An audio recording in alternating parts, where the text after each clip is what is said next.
Have you ever felt small? I don't mean physically small. I mean the feeling that the world is so vast, so overwhelming, that you are completely invisible within it.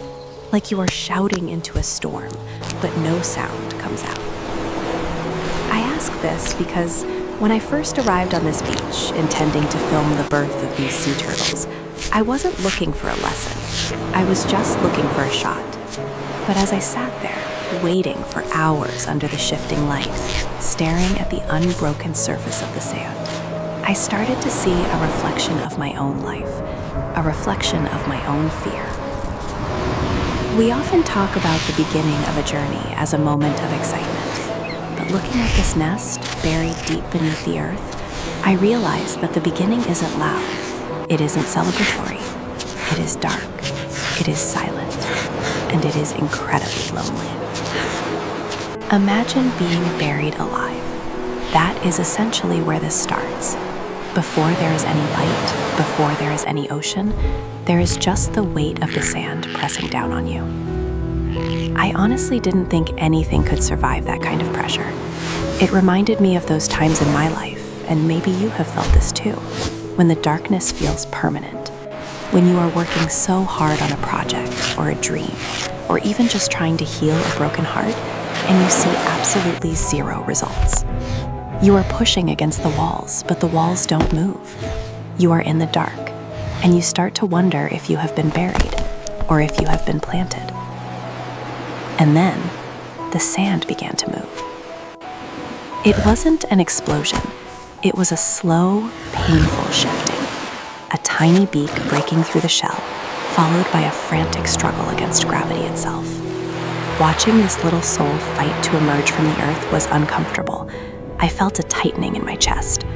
Part of me wanted to reach down, to dig away the sand, to make it easier for him, but I knew I couldn't. I knew that the struggle was necessary. Without the resistance of the sand, his muscles would never develop the strength they needed for the ocean. Is that not the cruelest and most beautiful irony of our existence? That the very things that weigh us down are the things that give us the strength to stand up. When he finally broke the surface, I expected a moment of triumph, but there was none. There was only the blinding sun and a terrifyingly large world. He looked so fragile, a soft, tiny thing in a landscape of sharp rocks and endless horizons. He paused for a moment, blinking against the light, and I could almost feel his hesitation. He was exposed. He was vulnerable. And the ocean was still so far away. For the first few minutes of his crawl, it looked like a mistake. Every step was a battle. His flippers were designed for water, not for this heavy, dragging sand. He would pull himself forward an inch, only to slide back 2. He would tumble over driftwood that to him must have looked like mountains.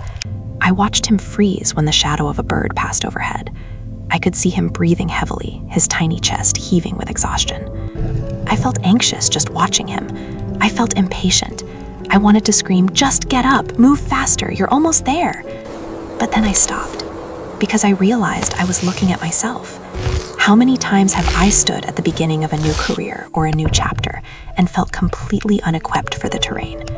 We look at the distance we have to cover and we feel paralyzed. We think that because we are struggling, we are failing. We think that because we are moving slowly, we are not moving at all. This turtle didn't know how far the water was. He had no map, he had no guarantee of safety. All he had was an instinct, a quiet internal compass that told him, go that way. He didn't run. He couldn't run. He just crawled, one painful, awkward motion after another.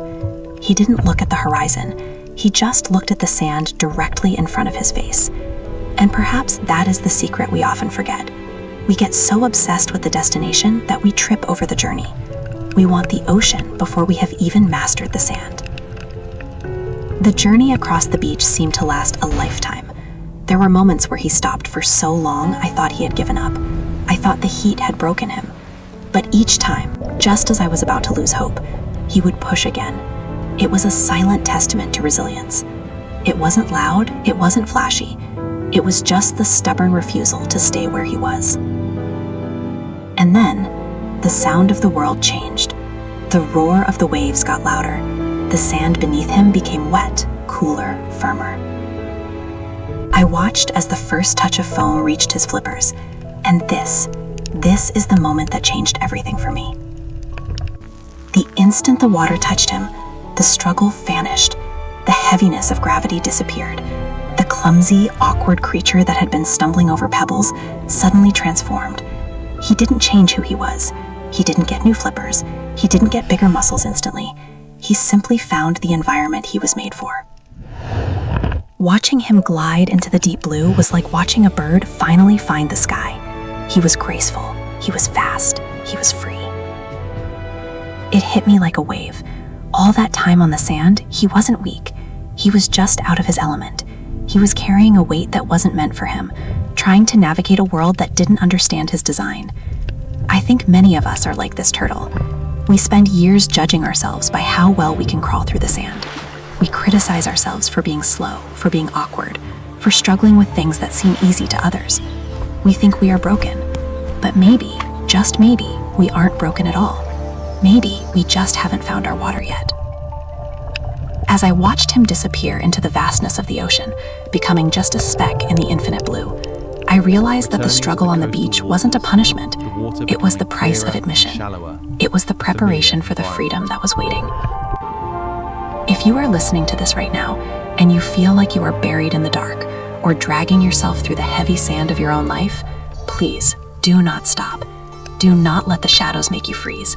Do not let the slowness of your progress fool you into thinking you are stagnant. You are not failing. You are crawling. And crawling is moving. There is an ocean waiting for you. There is a place where your unique talents, your heavy burden, and your awkward struggles will suddenly make sense, where the weight will lift, and you will finally understand why you had to build those muscles in the dark. The tide is coming in. Keep going. Your time is coming.